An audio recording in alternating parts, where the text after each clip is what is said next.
Okay, so I'm going to post this to the YouTube channel. This is basically some tips and best practices and things that I would kind of empower everybody on the team to kind of work with when it comes to when you run into challenges and like, what do we do?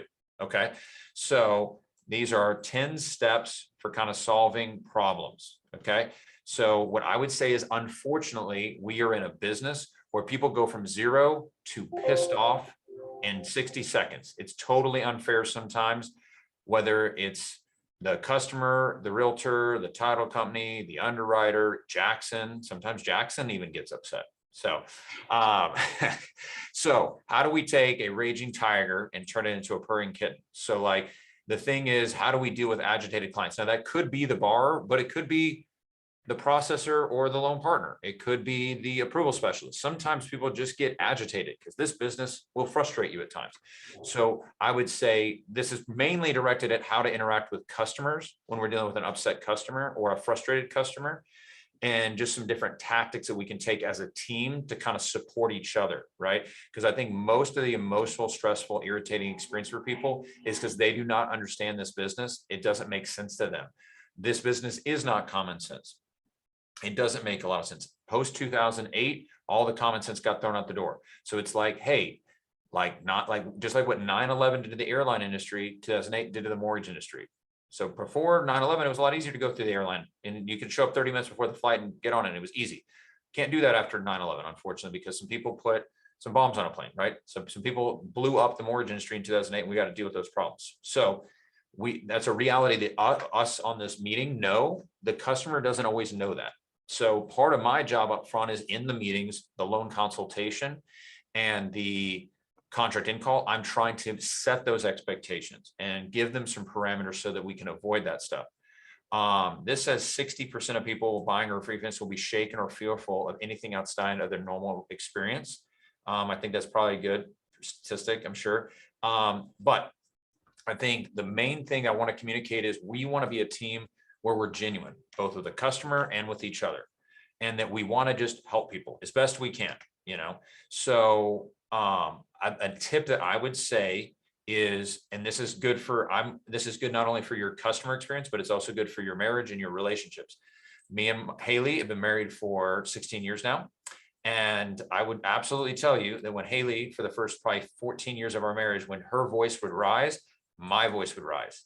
And then we get into fights sometimes. And so there's something about like recognizing tone is probably one of the biggest things that affects the success of a phone call or an email. And tone over email is a little bit harder, but you know, so what I want to encourage of us all is to kind of be cognizant of the tone in our voice when we're communicating. If someone raises their tone, we got to try to lower our tone. And that's even when talking to each other, like as well. So I don't know, but okay. So here's the first tactic is we actually, I'm going to have y'all read this. So Ryan, I'm going to call on you first, just because you're great at what you do at reading. And you were just the first person writing my name. Shane, you're going to go next.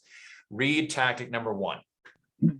We are a team. Whoever hears the complaint owns it to the end. Okay. That all fighting the same battle, all with the same goal. Don't shoot bullets at the other team members. Address outstanding fires completely before the end of the day. Whoever hears the complaint owns it to the end. Awesome job. Fantastic job. Everyone give Ryan a round of applause for reading. Okay, so here's how we can apply this, right? So if you're let's say you're Tony, or let's say it's Ryan, right? But it's Shane's lead and a client calls in and complains, right? What it would look like to own that is to basically say, hey, Shane, your lead called in, they're upset. Can you get back to them, right?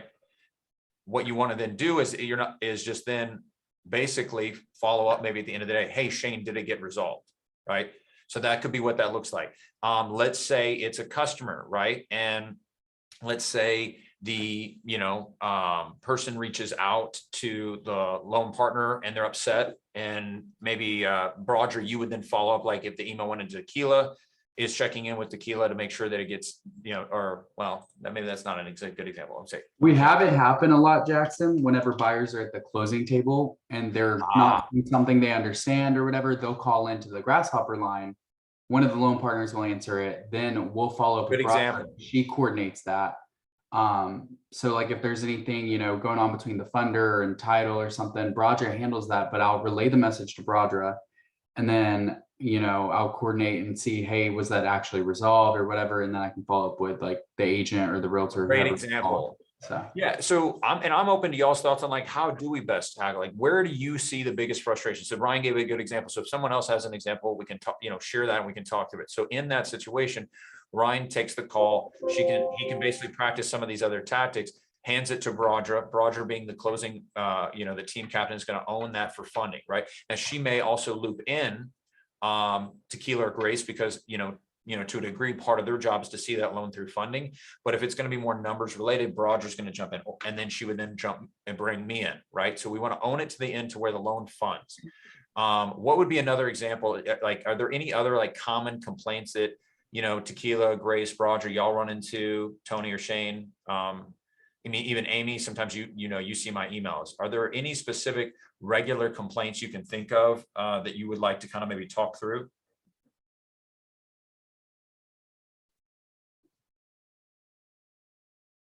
I mean, we get the, common complaint like, oh, hey, the numbers or, a good one we get a lot at closing is when people are like, I thought I didn't have to pay mortgage insurance because we're doing single premium.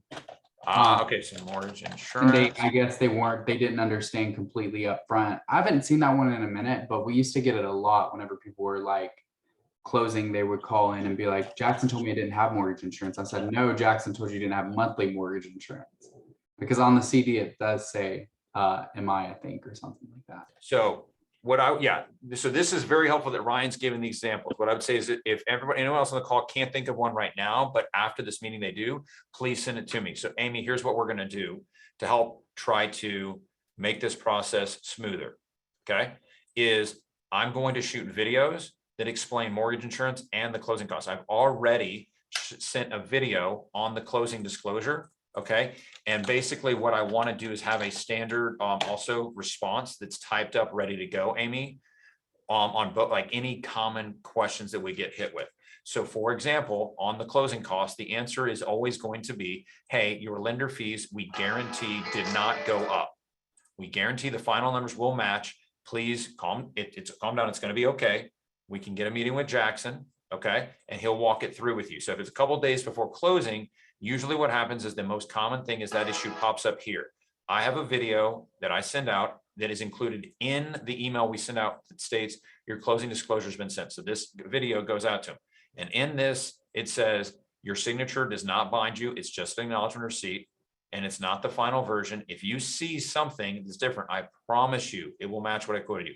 There's probably some kind of discrepancy on the property taxes because you're buying new construction, or there's some kind of discrepancy on the seller's tax prorations, or maybe there's HOA fees that we didn't know about that we just found out about. But Jackson will go over it with you if need be. Don't, we're here to help you, and your goal is to kind of calm down. So Amy, let's and get with Hannah. I've already got the video on the closing costs and CD. So if you ever are in a spot where you could always just share this video with them and be like, hey, just as a reminder, you were sent this video. It explains everything's fine. We will get back with you, right? So then you will kind of keep going through kind of how to maybe specifically address that. And then I can shoot a video also on mortgage insurance that explains that. I'm also in the process of shooting a couple other videos, like having your credit pulled. That's a common one that I've heard a lot of people ask me about. The other ones I'm working on explaining the escrow account, credit inquiries, no PMI, appraisal gap insurance. Those are things that I've shot new videos on to kind of help with communication. So let's keep moving forward. Is Shane, why don't you read this next one? Yes, so it's thank them for the feedback. A says, thank you for calling. I'm sorry Jackson hasn't gotten back to me. Oh, sorry, I'm making this hard for you, aren't I? I'm like in the process of editing it. Sorry. I'm Shane. There we go. I'm Shane. I'm one of his partners and I'm here to help you.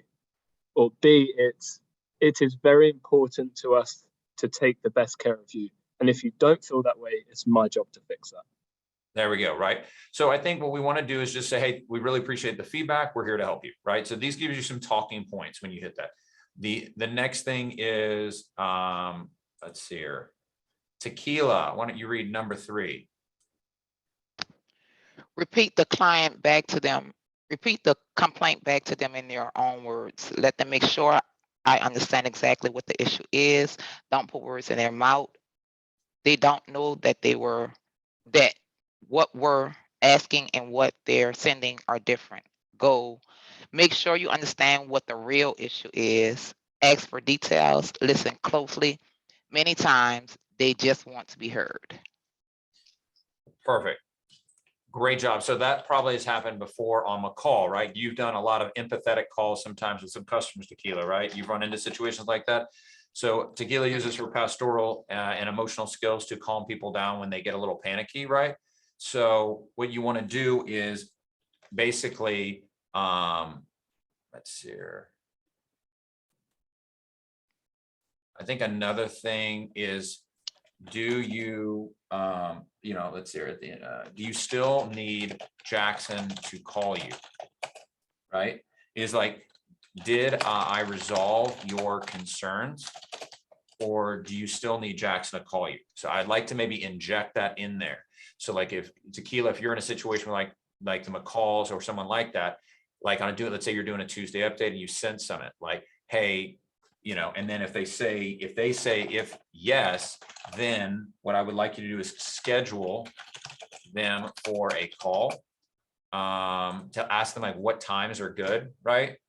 And then you should have access to my calendar. If you don't, Amy, that's something I'd like to get help with. Like look at my calendar. If it's during a Tuesday, on a Tuesday, during the power hours, you can book them during that time. That's open time. I'm always just calling customers and realtors anyway. Okay. So like I would want to then schedule them for a call and ask what specifically did you want Jackson to speak to? Right. That way I know kind of what's the outstanding concern. Like, let's say they call in with like 3 concerns. You might have been able to resolve 2 of them. Right. And then what I want to do is have whoever that, it is, attend that call with me. So for example, let's say Tequila, you call on Tuesday, someone's a little upset. You did your best. You addressed 95% of it, but they had one more question. What we do is we schedule a call. I will get on the call with them. I want you to then to listen to it, because then what we can do is you and I figure out like, what can we do next time to make it smoother? Because then that makes your Tuesday call more efficient, because if we can address that issue more upfront, plus it then also empowers you to kind of have some more talking points like, oh, Jackson probably would have said this, and boom, maybe that addresses their concern a little earlier. So that would be something I'd want to kind of inject in there, is like after you kind of repeat it back to them and you try to, if you can address it right then, these are some additional talking points. I will send this document out, and then also we have this recording too. Does that make sense, Tequila? Any questions on that? No. Okay. All right. And then Tony, why don't you read number 4? Ask them what they feel an appropriate solution is. I totally understand where you're coming from. What would be the ideal outcome from this? What would you like to see happen? What would you like me to lobby for on your behalf? Make sure it's all about them, not all about you. Remember, conflict resolution is not about being right. All right. Great job reading, Tony. Okay, cool. So I think what we want to do here is like, Brodger, you might run into this a little bit more too, because you deal with more like challenges. Brodger, are you able to hear? I know you were juggling an appointment. Are you able to? Okay. Yeah, I can hear. Okay, cool. So I think what I would like for you to do is think through what are those situations you run into, and give me maybe some examples, and then we can kind of talk through them, right? Because I want to be able to kind of empower you in certain situations to kind of address that situation. Let's say it's on closing day and something came up, right? Let's figure out what are those most common issues we run into, and then what's the most appropriate solution. If we can kind of proactively already know, hey, here are the 3 biggest things that pop up on closing day, and here's how Jackson would want to respond, that makes the process of getting a solution in place faster. But I think ultimately, if like you or whoever is taking this call is just asking them what an appropriate solution is, because at the end of the day, for example, I would say, let's say they're frustrated by something, right?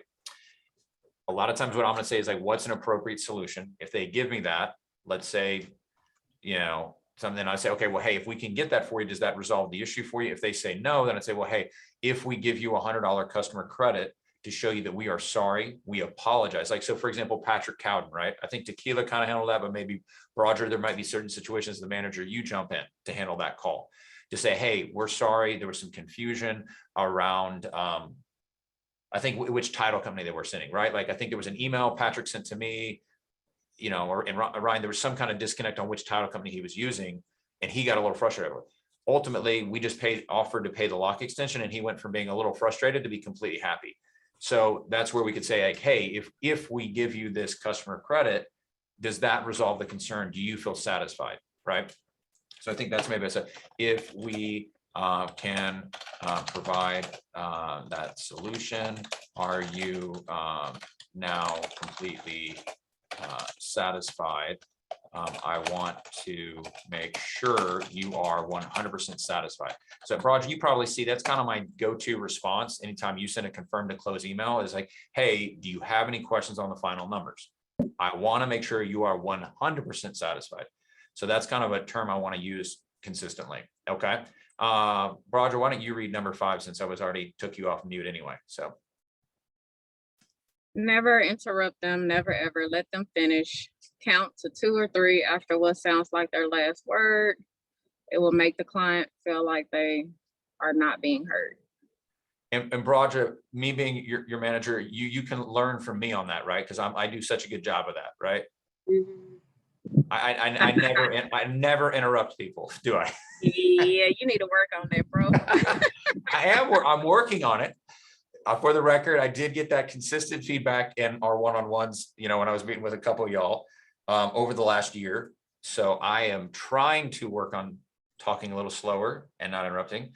So I'm not the best example of that. So this is a good training opportunity for me to realize that.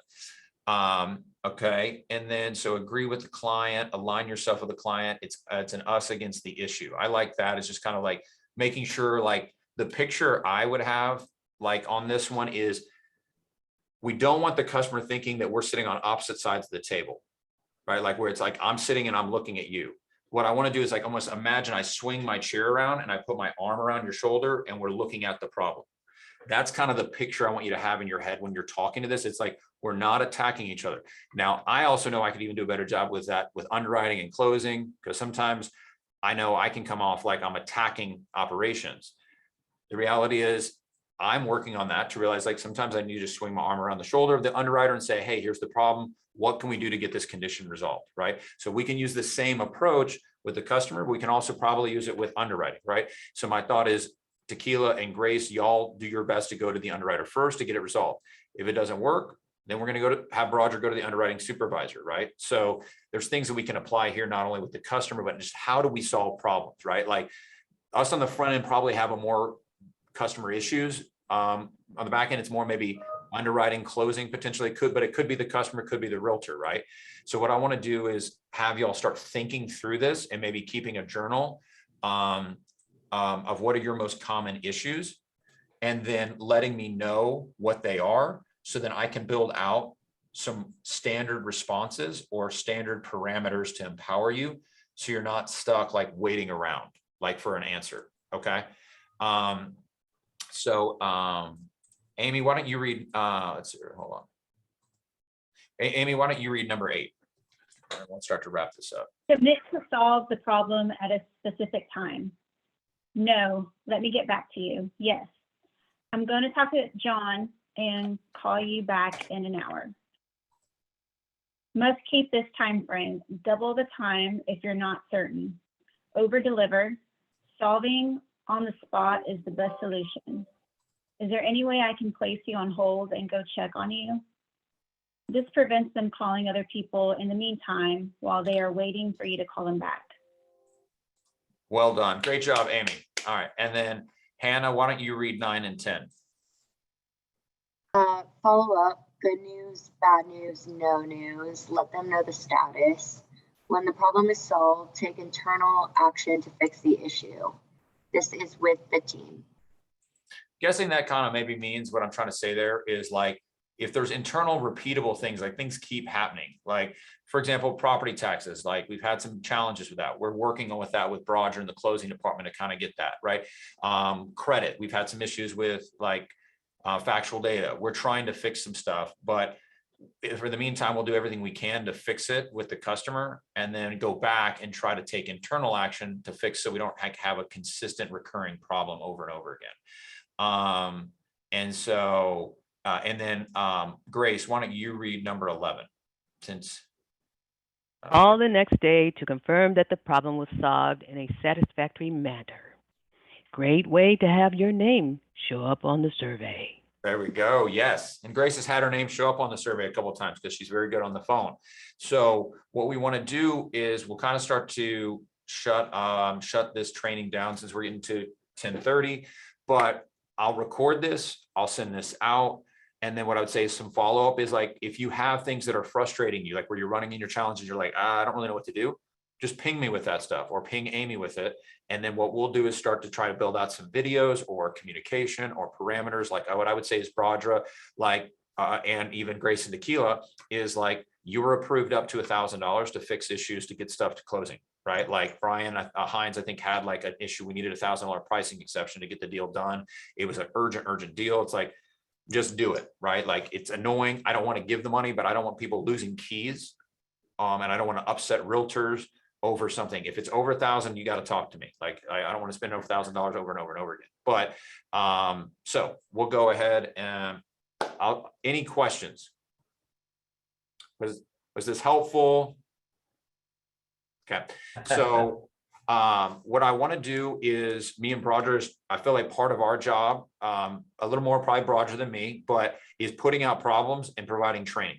So I feel like a lot of times y'all are going to go execute, right? So, and you're like, I'm trying to remove obstacles because you can sprint down the course. Like Tequila is trying to get stuff done. She needs to know how to do pricing exceptions a little bit better, right? Like we've had a couple instances this week. We've done a couple one-off trainings with her for her to figure out how to get pricing exceptions through quicker when there's a discrepancy. So like I'm working with the lock desk to get that stuff fixed. That will allow Tequila to go faster and get less frustrated.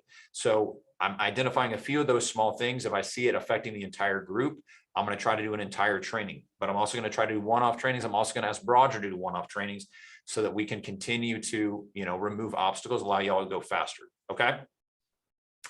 All right. I will see y'all at 12 for the budget meeting. So get excited, go knock out a couple things for the next hour and a half. I'll see you in a bit. Okay.